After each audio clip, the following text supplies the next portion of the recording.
책 쓰기를 어떻게 하는 건지 대충 감은 잡았는데 막상 실제로 하려고 마음먹으면 그게 또 쉽지가 않습니다.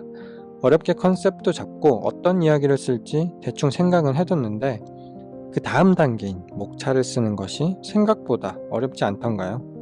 제 강의를 들으셨던 분들 중에도 목차를 도저히 어떻게 써야 할지 감이 안 잡힌다고 이야기하시는 분들이 많습니다.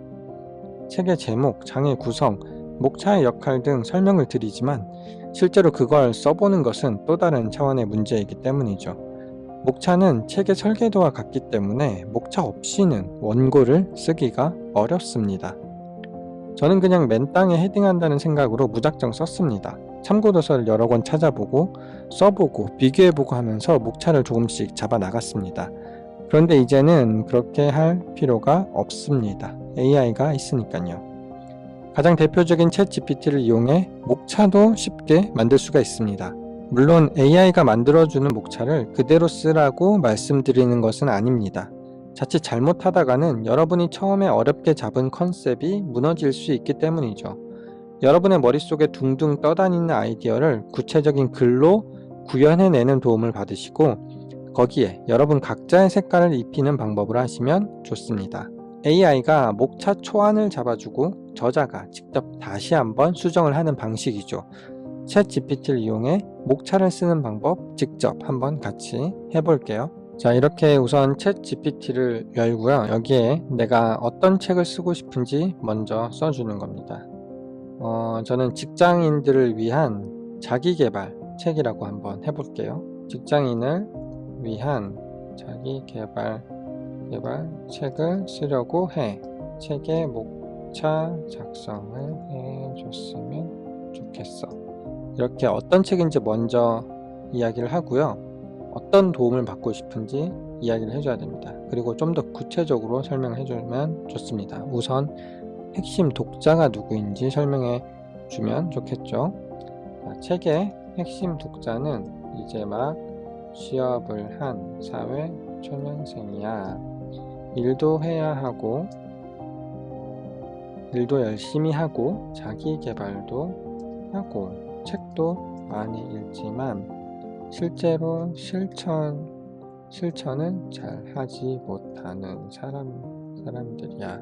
이들을 위한 실제 좋은 습관들을 만드는 법, 실천하는 법을 담은 책을 쓰고 싶어.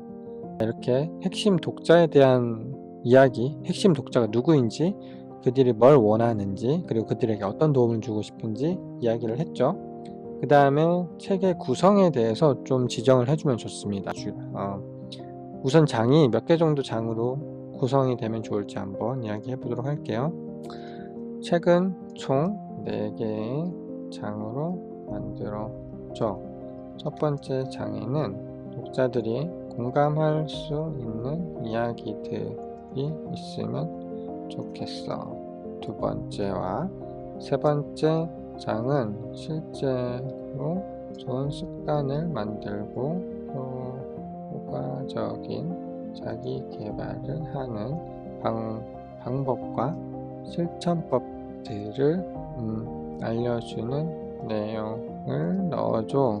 그리고 마지막 네 번째 장은 앞에서 이야기한 것들을 다시 한번 정리하고 요약해 줬으면 좋겠어. 제가 첫 번째 장은 왜 이렇게 요구를 하고 두 번째, 세 번째 장은 왜 이런 내용을 넣고 네 번째 장에는 왜 이렇게 요구를 하는지 제 강의를 들어보신 분들은 잘 아시겠죠? 그리고 마지막으로 각 장마다 몇 개 정도의 목차가 있으면 좋을지 지정을 해줍니다. 지금은 장이 4개고 책 한 권을 좀 채우려면 각 장마다 목차가 한 10개 정도 있으면 좋을 것 같거든요. 그렇게 한번 요청해 볼게요. 각 장마다 10개의 목차를 만들어줘. 이렇게 한번 해볼게요. 자, 엔터를 치면 챗 GPT가 이렇게 읽기 시작하죠. 그리고 곧 대답이 나올 겁니다. 자, 나오죠. 직장인을 위한 자기계발 책의 목차를 다음과 같이 구성해 보았습니다. 1장, 당신의 삶에 공감하는 이야기들. 이 장 제목이 좀 별로네요. 첫 직장에서 느낀 설렘과 두려움. 2장은 좋은 습관 만들기, 일상의 변화를 이끄는 작은 시작. 3장은 자기계발 실천법, 성공을 이끄는 전략. 4장 마무리는 당신의 성장을 위한 마지막 정리. 이렇게 나옵니다. 이게 지금 좀 보면 전체적으로 2장과 3장 내용이 좀 마음에 안 드는 것 같아요. 그래서 프롬프트를 조금 바꿔보도록 하겠습니다. 프롬프트를 다시 그대로 붙여넣기 하고요. 어디를 좀 바꿔볼 거냐면 핵심 독자 부분을 좀 바꿔볼게요. 책의 핵심 독자는 이제 막 취업을 한 사회 초년생이야. 일도 열심히 하고 자기 개발도 하고 책도 많이 읽지만 실제로 실천을 잘 하지 못하는 사람들이야. 직장인이 자기 개발 방법을 알려주는 책을 쓰고 싶어. 이렇게 해볼게요. 자기 개발서지만 에세이처럼 부드러운 스타일의 내용이면 좋겠어. 이렇게 좀 부드럽게 한번 만들어 보고요.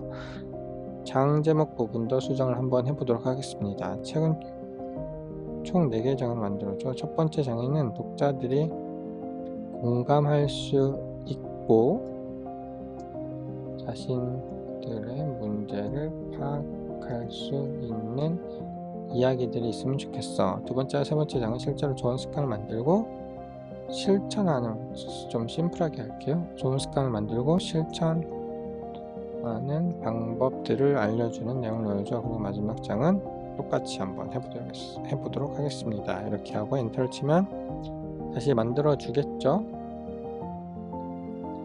기다려 보겠습니다. 자, 나오죠. 누구나 겪는 성장통. 좀 더 에세이스럽고 좀 더 공감에 가까운 내용이 나오기 시작하죠. 작은 변화가 만드는 큰 차이.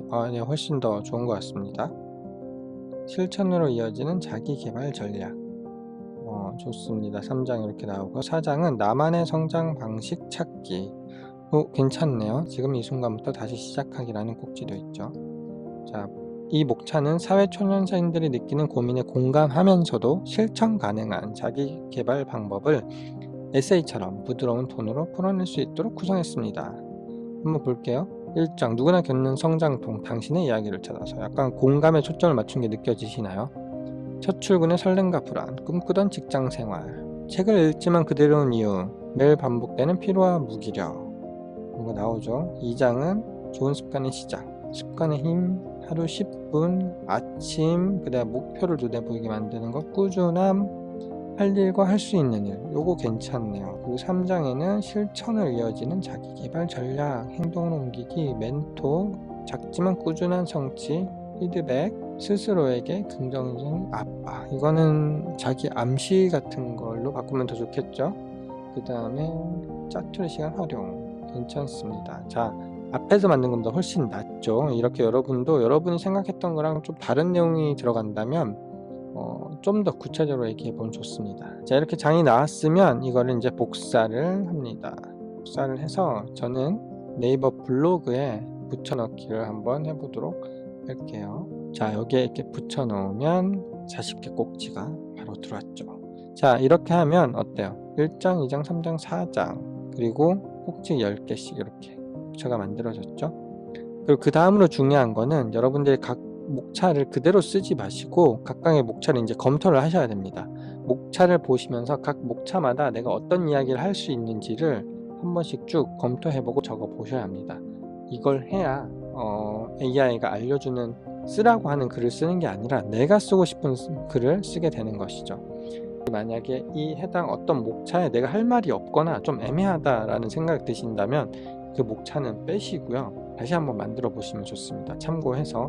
아니면 챗GPT를 다시 한번 사용해서 목차를 추천을 좀 더 많이 받고 거기에서 여러분들이 쓸 수 있는 내용을 갖다 쓰셔도 좋습니다. 자, 오늘은 챗GPT로 목차 만드는 방법에 대해서 알아봤고요. 다음에도 좋은 내용으로 다시 한번 영상 만들어 보도록 하겠습니다. 여러분의 책 쓰기를 응원합니다. 감사합니다. 쌤작가였습니다.